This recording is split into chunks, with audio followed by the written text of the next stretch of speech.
ఎందుకని థింక్ చేస్తున్నావు సిద్ధు? కాదు కృష్ణ, మనం మామూలుగా సినిమాకి వెళ్తున్నప్పుడు లేదంటే సినిమా చూస్తున్నప్పుడు మనం ఎంటర్టైన్ అవుతాం. సినిమా అక్కడ వరకు ఎంజాయ్ చేసామా, ఇంటికి వచ్చామా, మళ్ళీ మన పనుల్లో ఇదైపోతాం కదా ఏ సినిమా అంతే కదా, ఎంటర్టైన్ చేయడానికే కదా సినిమా. కదా. కానీ నాకు నైట్ ఒక మూవీ చూసి వచ్చిన దగ్గర నుంచి అది మైండ్లోంచి అసలు పోవట్లేదు. అంటే అంత ఇంపాక్ట్ క్రియేట్ చేసిందా? నిజంగా అసలు నేను ఎన్ని రోజుల నుంచి చూసిన మూవీస్లో నాకెందుకు అది ఎలా అయిపోయిందంటే మైండ్లో అదే సినిమా రన్ అవుతుంది, కొన్ని కొన్ని సీక్వెన్సెస్ అవన్నీ కూడా.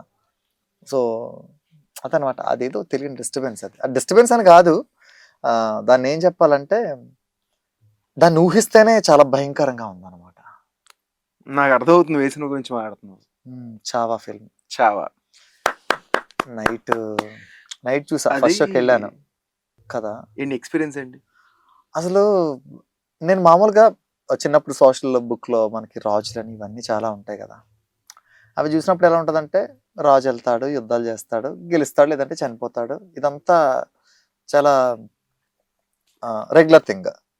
బట్ ఇందులో టార్గెటెడ్గా ఒక రాజుని అన్ని హింసలు పెట్టారు అంటే నాకు మామూలుగా ఎప్పుడైనా సరదాగా ఏదైనా పని చేసేటప్పుడు, లేదంటే సింపుల్గా ఎప్పుడైనా కొంచెం గోల్డ్ పెరిగితే ఏదైనా జస్ట్ లాగినట్టు అనిపిస్తేనే చాలా పెయిన్ అనిపిస్తుంది, తట్టుకోలేము.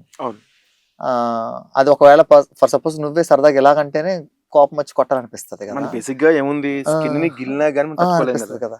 కానీ ఈ సినిమాలో అసలు రాజుని అన్ని కష్టాలు పెడుతుంటే గోల్డ్ పీకేసి కళ్ళు తీసేసి, అర్రే అబ్బా, నిజంగా ఈ మధ్యకాలంలో వచ్చిన బాలీవుడ్ ఫిల్మ్స్ లో ది బెస్ట్ అని చెప్పొచ్చు. నువ్వు చూసింది కళ్ళు తీయడం, గోర్లు లాగడం, నాలుగు కట్ చేయడం చెప్పడానికి బాధ అనిపిస్తుంది. అవును, నువ్వు చూసింది ఒక 20-30% సినిమాలో. 20-30% ఇలా ఉందా? 20-30% చూపించారు. యాక్చువల్ గా ఆయన్ని అరౌండ్ 45 days హింసించారు. రోజుకో పార్ట్ చొప్పున కట్ చేశారు, చర్మం వదిలేశారు. 1 కాదు 2 కాదు. వాళ్ళు ఏమడిగారు తెలుసా ఆయన్ని? 3 అడిగారు ఆయన్ని. ఏంటి? ఒకటి, తనకంటే ఔరంగజేబ్ చాలా గొప్పడని చెప్పమన్నారు. ఒప్పుకోలేదు. తన ప్రాపర్టీస్ మొత్తం కూడా ఔరంగజేబ్ అంటే మొఘల్స్ వాళ్ళకి ఇచ్చేమన్నారు. ఒప్పుకోలేదు. ఫైనల్ ఏంటంటే మతం మారమని చెప్పారు, ఇస్లామిక్ స్వీకరించమన్నారు. అలా స్వీకరిస్తే వదిలేస్తాం అన్నారు. మనం అయితే ఏం చేస్తాం, మనము ఇంకెవరైనా ఇలాంటి సిచ్యువేషన్ లో ఈ మూవీలో ఏదో చేయడానికి రెడీ అవుతాం. సాధారణ మనిషి, మనం దేవుడు కాదు కదా. ఆ పెయిన్ తట్టుకోలేక ఆ మూడే యాక్సెప్ట్ చేయాలి. అలా 45 days ఆయన్ని నరకం చూపించేసి లాస్ట్ కి ఈ మాట వినట్లేదని తల నరికేసి ఆయన్ని పార్ట్స్ కింద కట్ చేసి రియల్ స్టోరీ నదిలో పడేశారు. ఆయన మరెవరో కాదు, సంభాజీ మహారాజ్, ఛత్రపతి సంభాజీ మహారాజ్. అంటే అందరికీ తెలుసు మనకి. మామూలుగా ఎవరికైనా సరే మన హిస్టరీలో చెప్పుకుంటే మరాఠా మహారాజ్ అంటే ఫస్ట్ మనకు అందరు గుర్తుకొచ్చి ఛత్రపతి శివాజీ. సో ఆయన స్టోరీయే మనకు అందరికి, ఈవెన్ మనం కొన్ని సినిమాల్లో చూసాము అంటే సాంగ్స్ లో కూడా వింటాము, ఛత్రపతి శివాజీ గురించే మాట్లాడతాం. కానీ వాళ్ళ అబ్బాయికి ఇంత గొప్ప స్టోరీ ఉందా అంటే ఎందుకు ఇన్ని రోజులు బయటకు రాలేదని. అసలు నీకు ఫస్ట్ చావా అంటే అర్థం తెలుసా? ఏంటి చావా అంటే? ఏంటంటే పులి బిడ్డ అని అర్థం. ఇక్కడ పులి ఛత్రపతి శివాజీ గారైతే తన బిడ్డ సంభాజీ మహారాజ్. నిజంగా తండ్రి ఎంత గొప్పోడో కొడుకు కూడా అంతే గొప్పోడు. అతనికి 31 years ఉన్నప్పుడు జరిగింది అంత ఇన్సిడెంట్. 31 years అంటే లైఫ్ ఎంజాయ్ చేసే టైం జనరల్ గా. ఆ టైంకి ఆయన చనిపోయారు. ఆయన 31. ఆ లోపు కొన్ని 100 యుద్ధాలు చేసి అన్నిట్లో విజయం పొందారు. అంటే అంత గొప్ప మహావీరుడు. మనం ఏం చేస్తాం మన లైఫ్ లో 31 years కి? అప్పుడే పెళ్లి చేసుకుని లైఫ్ స్టార్ట్ చేస్తాం కదా.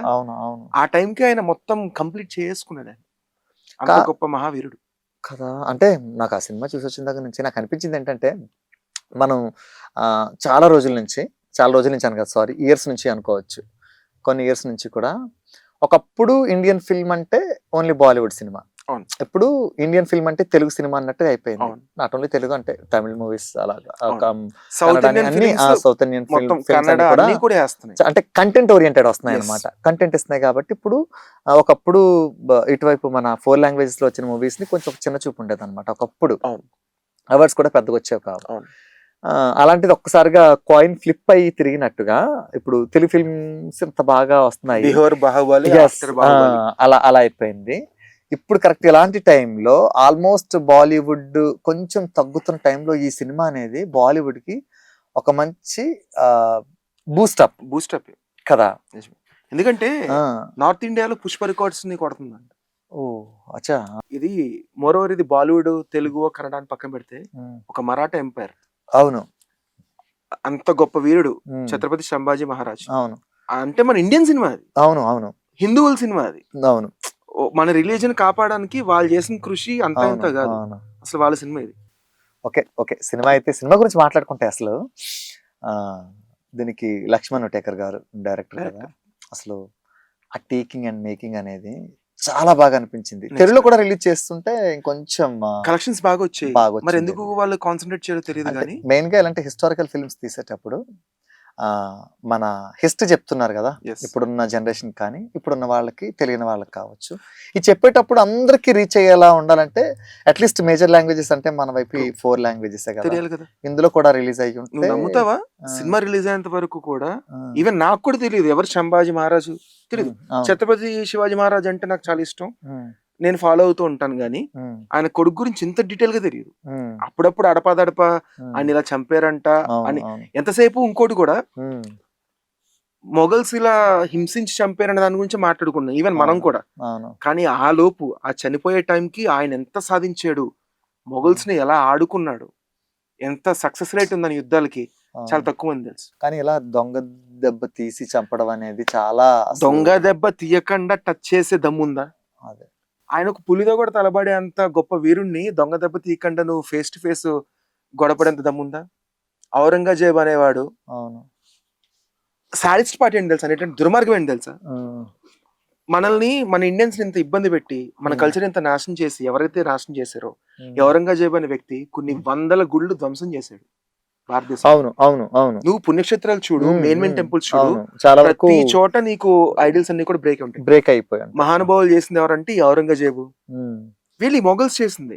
కానీ మనం చదువుకున్న పుస్తకాల్లో వాళ్ళ గురించి స్టోరీస్ ఉంటాయి.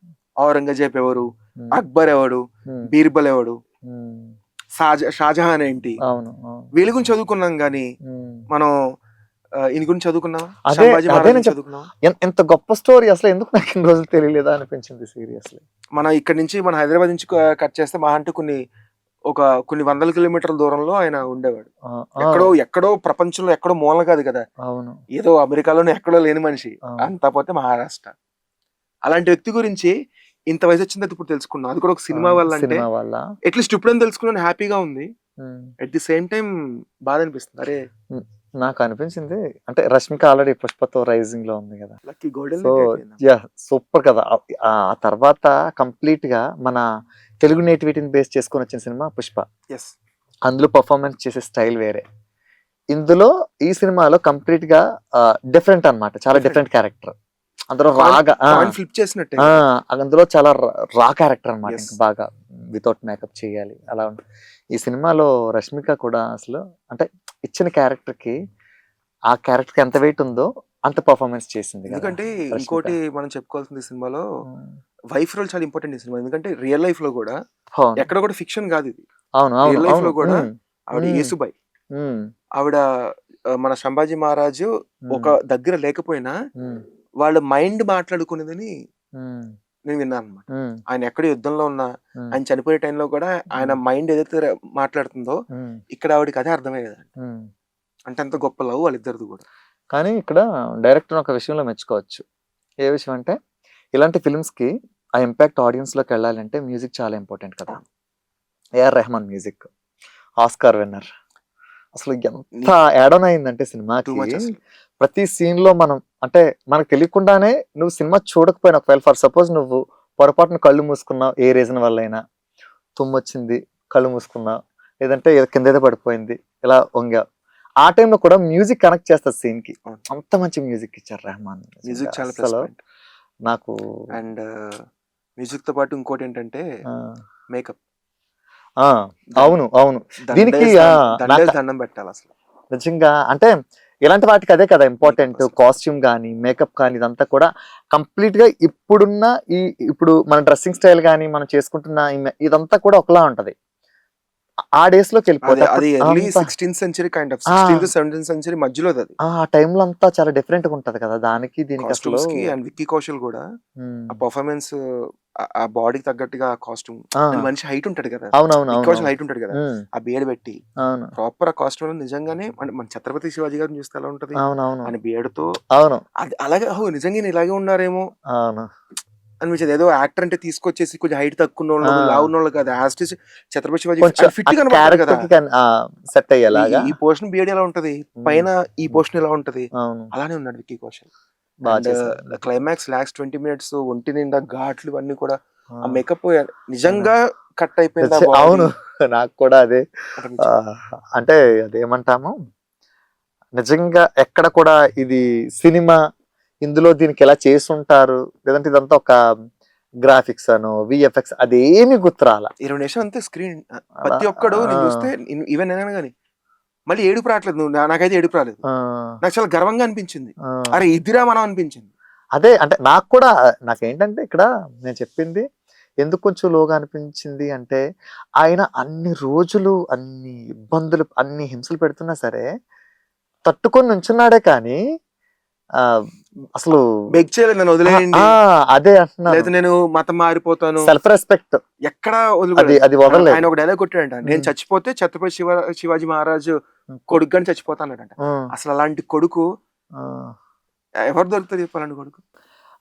సో అది కృష్ణ అంటే మామూలుగా అంటే ఇంత ఇబ్బందులు పడుతూ కూడా అంటే నా సెల్ఫ్ రెస్పెక్ట్ వదలకూడదు, నేను అనుకున్న దానికి నేను స్టిక్ ఆన్ అయి ఉంటాను అన్న మైండ్ సెట్ కి ఆయనకి నిజంగా అది దండం పెట్టాలన్నమాట. సో అసలు స్టోరీ ఏంటి నీకు ఇంకా బాగా తెలుసు దీని గురించి? అంటే నేను కొంచెం బేసిక్ గా అవుట్ ఆఫ్ ది ఫిల్మ్ ఈ సనాతన ధర్మం అంతా కొంచెం ఫాలో అవుతాను, తెలుసుకోవాలి అసలు. యాక్చువల్ గా మనకున్న బిజీ స్కెడ్యూల్ లో మనకు కుదిరినంత వరకు సోషల్ మీడియా వల్ల కావచ్చు, లేకపోతే బుక్స్ చూడడం, రిఫరెన్స్ చూసుకోవడం కావచ్చు, ఒక సనాతన ధర్మాన్ని ఫాలో అవుతూ ఉంటాను బేసిక్ గా. దాంట్లో నేను చూసిన కాడికి ఛత్రపతి శివాజీ మహారాజ్ ఎంత గొప్పోడు, వాళ్ళ కొడుకు అంత గొప్పోడు. కానీ ఇదంతా కూడా ఒక 3-4 years నుంచి, మహా అంటే ఒక 5 సంవత్సరాల నుంచి తెలుస్తుంది అంతా కూడా. అంత ముందు నీకు తెలుసా అసలు ఎవరు సంభాజీ మహారాజ్ అంటే తెలుసా? అదే కదా అంటున్నాను నేను, ఎంత ఎంత ఎంత మంచి స్టోరీ, ఇంత ఇన్స్పిరేషన్ ఇచ్చే స్టోరీ ఇది. ఇన్స్పైర్ అవుతాం మనం ఈ స్టోరీ గురించి తెలుసుకుంటే. ఇంత మంచి స్టోరీ ఎందుకు బయటకు రాలేదు అంటే what is the reason? Maratha empire అంటే ఎక్కడ ఉంది? ఎక్కడో ప్రపంచంలో ఇంకెక్కడో మూల కాదు కదా, పక్కనే ఈ తెలంగాణ, ఆంధ్రప్రదేశ్ తెలంగాణ పక్కన మహారాష్ట్ర. అవును. అలాంటిది ఆయన గురించి ఇప్పుడు తెలియదంటే ఇది మనం సిగ్గుపడాలా లేకపోతే నాయకులు సిగ్గుపడాలా? ఒక గొప్ప యోధుడు గురించి కనీసం బుక్కుల్లో మెన్షన్ చేయాలంత దౌర్భాగ్య స్థితిలో. అదే ఇప్పుడు నా క్వశ్చన్ ఏంటంటే నేను ఈయన గురించి ఎక్కడ నేను అసలు వినలేదు ఇప్పటికొచ్చి. నేను సినిమా చూసేంత వరకు కూడా ఓహో ఛత్రపతి శివాజీకి ఒక కొడుకున్నారు, ఆయన ఇంత పెద్ద ఫైట్ చేశారు, ఇంత తక్కువ ఏజ్ లో చనిపోయారు, ఎంత ఏమంటాము దాన్ని ఎలా చెప్తాము, ఇన్ని చిత్రహింసలు పెట్టినా సరే ఎక్కడ లొంగకుండా నిజమైన రాజు నిజమైన ధైర్యం చూపించి అంత ముందుకు వెళ్ళాడు అనేది. ఈ స్టోరీ ఎందుకు రాలేదంటే దీని వెనక ఏదైనా వేరే రీజన్స్ ఉండుంటాయా? రీజన్స్ ఏముంటాయి, మనకు తెలిసిందే కదా మన ఇండియన్ పాలిటిక్స్ ఎలా ఉంటాయో. మనకు ఓట్లు ఎక్కడి నుంచి వస్తాయో, ఓట్ల గురించి ఎలాంటి దిగజారడానికనే రెడీ. ప్రతి పుస్తకాల్లో మన భారతదేశం నాశనం చేసిన ఔరంగజేబ్ గురించి గొప్పగా, మొఘల్స్ గురించి గొప్ప, మొఘల్ ఎంపైర్ మరాఠా ఎంపైర్ కోసం ఒక్కడని చెప్పాడా? పుస్తకాలు చెప్పాడా? మన టీచర్లు చెప్పారా? మన దరిద్రం ఏంటంటే ఈ పనికిమాలిన మొఘల్ ఎంపైర్ గురించి మనం చదువుకుని అవి ఎగ్జామ్స్ కింద రాసి మనం పాస్ అయ్యి బయటకు వచ్చాం. అక్బర్ అంటాడు ఒకడు, బీర్బల్ అంటాడు ఒకడు, షాజహాన్ అంటాడు ఒకటి, మొఘల్ ఎంపైర్ అంటాడు. మరి సంభాజీ మహారాజ్ గురించో, ఛత్రపతి శివాజీ మహారాజ్ గురించో ఇంకా బోల్డంత మంది ఉన్నారు. మనకి ఇదేనే కాదు, మనం గట్టిగా మాట్లాడుకుంటే మన ఫ్రీడమ్ ఫైటర్స్ గురించి కూడా ఎంతమంది గురించి మనకు తెలిసి. అవునవునవును. ఈ రోజు నువ్వు టక్కుమని అడిగితే నువ్వు 5 పేర్ల కంటే ఎక్కువ చెప్పగలుగుతావా? అంతే కదా, అంతమంది ఉన్నారు. ఎవరి గురించి మనకు తెలియదు, అంతా వాష్ చేసేసారు, బుక్స్ లో తీయేసారు, అన్ని తుడిచిపెట్టేసి మనకు ఒక ఫేక్ వరల్డ్ ని క్రియేట్ చేసి వాళ్ళ గురించి గొప్పగా చెప్పి. అదే కదా ఇప్పుడు నాకు ఒక్కొక్కరి గురించి తెలుసు, నా నెక్స్ట్ జనరేషన్ వీళ్ళ గురించి మాత్రమే చెప్తాను, నాకు తెలియని నేను కూడా చెప్పలేను కదా. అదే చేసిన పని, మనకు కూడా తెలియలేదు అసలు. ఎప్పుడైతే మన స్వతంత్రం వచ్చిందో, ఎప్పుడైతే గవర్నమెంట్ ఫామ్ అయిందో, ఎప్పుడైతే మన పాఠ్య పుస్తకాలు స్టార్ట్ అయినాయో, అవునవును, అప్పుడు దాంట్లో హిస్టరీలో ఇలాంటి గొప్ప యోధుడు ఉన్నాడు, అతను మన మరాఠీ ఎంపైర్, మన మన దేశం కోసం పోరాడు, హిందువుల కోసం పోరాడాడు రాస్తే మనకి ఇన్స్పైరింగ్ ఉంటుంది.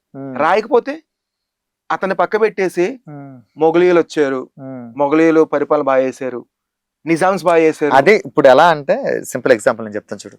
మొఘలులు ఒక రాజ్యం మీద దండెత్తారు, వాళ్ళని చంపేశారు అంతే. అటువైపు ఎవడు చంపబడ్డాడు ఆడు అలాంటి వాడు అన్నది ఎవరికి తెలియదు. అలాంటి మొఘలుల్ని పరిగెట్టించి కొట్టింది మరి ఛత్రపతి శివాజీ, ఛత్రపతి సంభాజీ అని ఎవరన్నా చెప్పారా?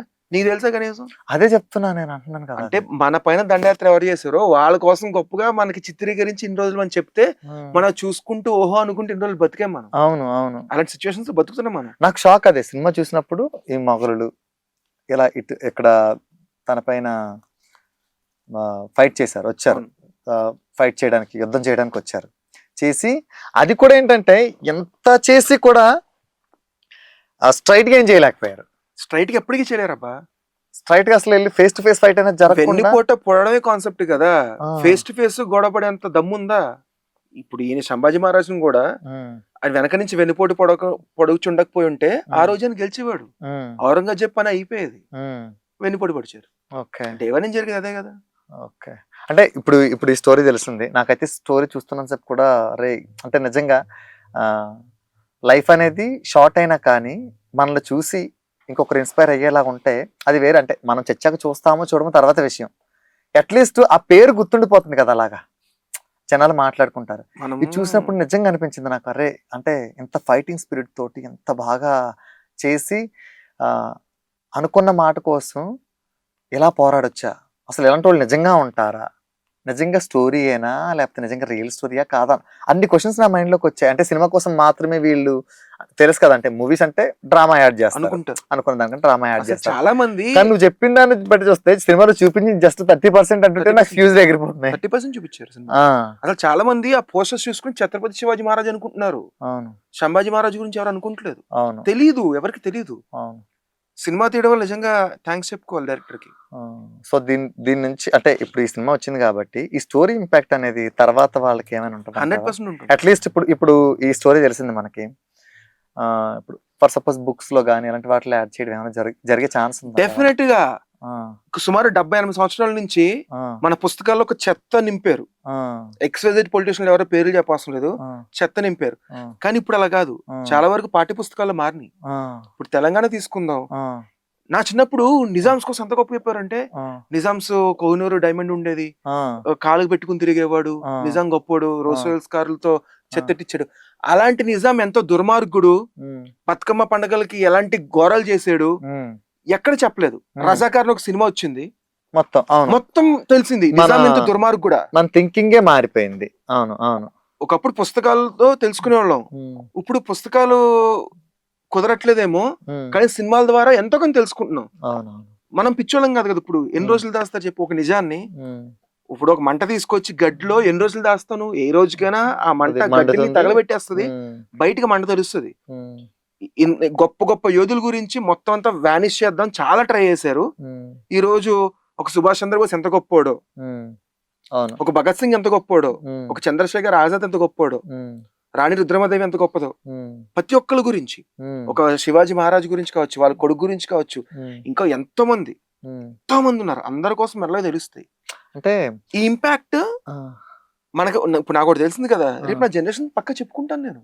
నాకు డౌట్ ఏంటంటే, ఇప్పుడు మామూలుగా నార్త్ సైడ్ చూసుకుంటే, అంటే నార్త్ సౌత్ అని డిఫరెన్స్ ఏం కాదు, బట్ జస్ట్ డిఫరెన్షియేట్ చేసి చూసుకుంటే, నార్త్ సైడ్ కొన్ని అక్కడ ఏవైనా ఒక ప్లస్ ఉంటే వాళ్ళు కొంచెం ఎలివేట్ చేసి చూపించడానికి ట్రై చేస్తారు.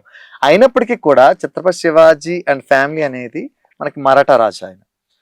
సో అలాంటప్పుడు వాళ్ళైనా సరే ఎందుకు ఈ స్టోరీని బయట పెట్టడానికి ఇన్ని రోజులు టైం తీసుకున్నారు అని. ఇప్పుడు ఒక సోషల్ మీడియా వచ్చింది కాబట్టి, ఇప్పుడు నువ్వు నేను మాట్లాడుకున్న వీడియో 1,00,000 మందో 1,00,00,000 మందో ఎంతో మంది చూసే వే ఉంది. ఒకప్పుడు న్యూస్ పేపర్ తప్పితే మనకి ఇంకో సోర్స్ లేదు, దూరదర్శన్ ఒక చిన్న రేడియో, ఎక్కువ మందికి మంచి చెడు తెలిసేంత స్కోప్ లేదు. ఈ రోజు ఒక సోషల్ మీడియాను మొత్తం టెక్నాలజీ ఉంది, ప్రతి ఒక్కరు. ఇప్పుడు నువ్వు నేను మాట్లాడుకునేది అంత ఓకే, కొన్ని లక్షల మంది గబాల మంది చూస్తారు. సో ఇది చాలా ఈజీ. మనం ఒకరి గురించి మాట్లాడుకున్నా, ఇప్పుడు సంభాజీ మహారాజు గురించి మాట్లాడుకున్నా, ఒక సుభాష్ చంద్రబోస్ గారి గురించి మాట్లాడుకున్నా, సర్దార్ వల్లభాయ్ పటేల్ గారి గురించి మాట్లాడుకున్నా, అసలు ఆయన గురించి ఎంతమంది తెలుసు చెప్పు. మనం హైదరాబాద్ ఉంటున్నాం కదా, ఆయనకంటూ ఒక ప్రాపర్ విగ్రహం ఎక్కడ చూసావు నువ్వు? అసలు సర్దార్ వల్లభాయ్ పటేల్ గారు లేకపోయి ఉంటే హైదరాబాద్ ఇంకొక పాకిస్తాన్. ఆయన ఇండియా మొత్తం నడుచుకుంటూ వెళ్ళాడు. అలాంటి గొప్ప మనిషి విగ్రహం పెడితే డబ్బులు ఖర్చేస్తారని చెప్పి ఏడ్చిన వాళ్ళు కూడా ఉన్నారు. అంటే అలాంటి చరిత్రలో మనం బతుకుతున్నాం. సో అదే కృష్ణ, అంటే ఇంత మంచి స్టోరీని కొంచెం లేట్గా అయినా కానీ, కొంచెం ఆ రీజన్స్ ఏదైనా కావచ్చు, లేట్గా అయినా కానీ ఇంత మంచి స్టోరీని ప్రపంచానికి పరిచయం చేసినందుకు డైరెక్టర్ లక్ష్మణ్ ఉట్టేకర్ గారికి, అలాగే ప్రొడ్యూసర్ దినేష్ విజన్, అండ్ అలాగే సినిమాకి తన మ్యూజిక్ తోటి ఒక మంచి ఎలివేషన్ ఇచ్చిన రెహమాన్ గారికి. అంటే సినిమా ఇది ఎలా చెప్పాలంటే, ఇది ఒక్కరి సినిమా కాదు, టీమ్.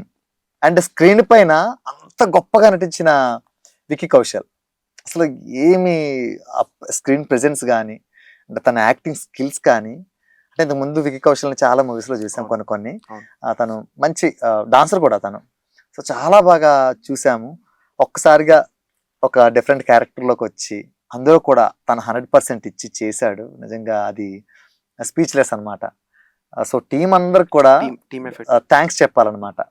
థ్యాంక్స్ చెప్పాలంటే ఊరికి థ్యాంక్స్ అంటే వాళ్ళు ఎవరు వినరు. మనం థియేటర్కి వెళ్ళి సినిమా చూస్తే ఇలాంటి సినిమా తీసే వాళ్ళకి ఓకే, ఫ్యూచర్ ఆడియన్స్ ఎలాంటి సినిమాలు తీస్తే చూస్తున్నారు, సో ఇలాంటి కొత్త సినిమాలని తీయొచ్చు మనం. ఇలాంటి కంటెంట్ వెళ్తే ఖచ్చితంగా ఆడియన్స్ కి నచ్చుతుందని ఒక బూస్టప్ వస్తుంది.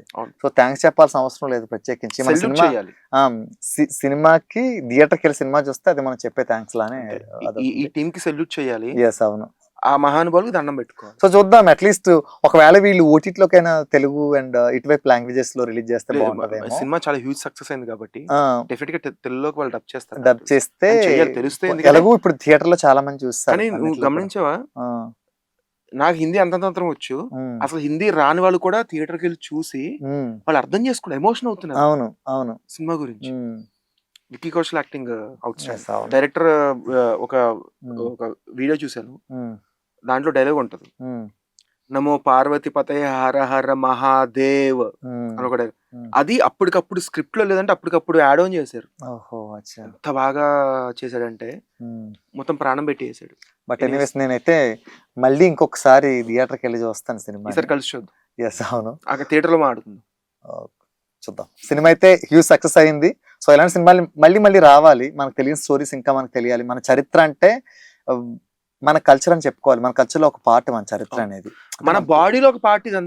ఎందుకంటే మన చరిత్ర గురించి తెలుసుకోవాల్సిన అవసరం మనకు ఉంది ఎంతైనా. ఎందుకంటే మన దేశాన్ని వేరే వాళ్ళ నుంచి కావచ్చు, లేదంటే మన కంట్రీలో జరిగిన ఫైట్స్ గురించి కావచ్చు, మన కల్చర్ని కాపాడడానికి రాజులు ఎలా కష్టపడ్డారని కానీ ఇవన్నీ కూడా మనం తెలుసుకోవాలి ఖచ్చితంగా. కొంతమంది సోకాల్డ్ మనుషులు అంటారు, జరిగిందో జరిగిపోయింది, ఇప్పుడు కలిసి ఉందాం, ఏమైంది అంతా తెలుసుకోవడం ఎందుకని. కలిసి ఉందాం, జరిగింది ఎప్పుడు మర్చిపోవద్దు, తెలుసుకోవాలి, మర్చిపోవద్దు, ఎప్పుడు మర్చిపోవద్దు. అది నాన్న తప్పు చేశాడని కొడుకుని కొట్టలేం కదా, అంతే. సింపుల్ థింగ్ ఇది. అప్పుడు అలా జరిగింది. ఎందుకంటే అప్పట్లో వాళ్ళకంత ఏమంటాము, అంత గొప్ప జ్ఞానం లేదేమో కొంతమందికి. సో లైట్ ఆక్రమించుకుందామని ట్రై చేశారు. ఎనీవేస్ ఇప్పుడైతే మనం ఆక్రమించుకుందాం ట్రై చేశారు హిందూ దేశాన్ని. బ్రిటిష్ వాడు వచ్చాడు, చాలా ట్రై చేశాడు. ఈ ముస్లిం వాడు వచ్చాడు, చాలా ట్రై చేశాడు. ఎవరెంత మంది చేసినా అలానే ఉంది కదా, మన ధర్మం పాడైందా? ఇండియన్ పవర్ తగ్గదు. ఇంకా ఎంత తొక్కితే అంత పైకి లేస్తాం. తొక్కే ఛాన్స్ లేదు ఇంకెక్కడ. చెప్తున్నా, అసలు తొక్కే ఛాన్స్ లేనే లేదు. ఈ రోజు హిందువులు ఎలా ఉన్నారో ఒకప్పుడు ఇలా లేదు మన పరిస్థితి. ఈ రోజు ఎలా ఉన్నారంటే అవుట్ స్టాండింగ్ ఉన్నారు, దాని happy. So let's see, cinema అయితే మంచి సక్సెస్ అయ్యింది. సో ఇంకెవరైనా చూడని వాళ్ళంటే ఖచ్చితంగా థియేటర్కి వెళ్ళి చూడమని నేను కూడా చెప్తా. నువ్వు కూడా చెప్పు, ఇలాంటి మంచి సినిమాలు ఇంకా జనాల్లో నెక్స్ట్ జనరేషన్స్ కి ఏం జరుగుతుంది మొత్తం తెలియాలి.